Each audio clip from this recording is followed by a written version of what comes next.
Sundan nyo ito ng mabuti, at wag na wag kayong magkakamali, dahil every 60 days lang po tayo pwedeng mag-change ng ating mga pangalan. So tanong ito ng isa nating mga followers, na kung paano nga daw ba mag-change ng pangalan dito sa ating mga Facebook account. So simulan na natin.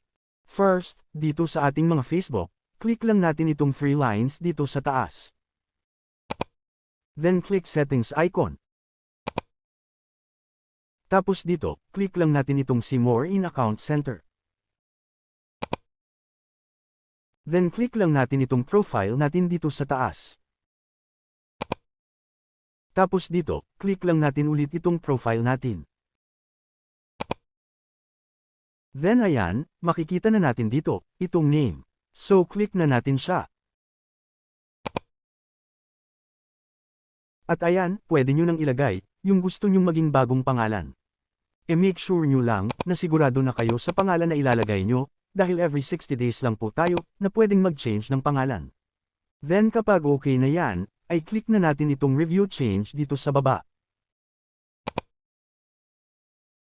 Tapos ito na yung preview ng bago nating pangalan, at binibigyan pa tayo ni Facebook ng mga suggestions. So bahala na kayo kung ano yung pipiliin nyo dyan. Then kapag okay na yan, ay click na natin itong Save Changes dito sa baba. Automatic, mas save at maa-update na yan sa ating mga profile.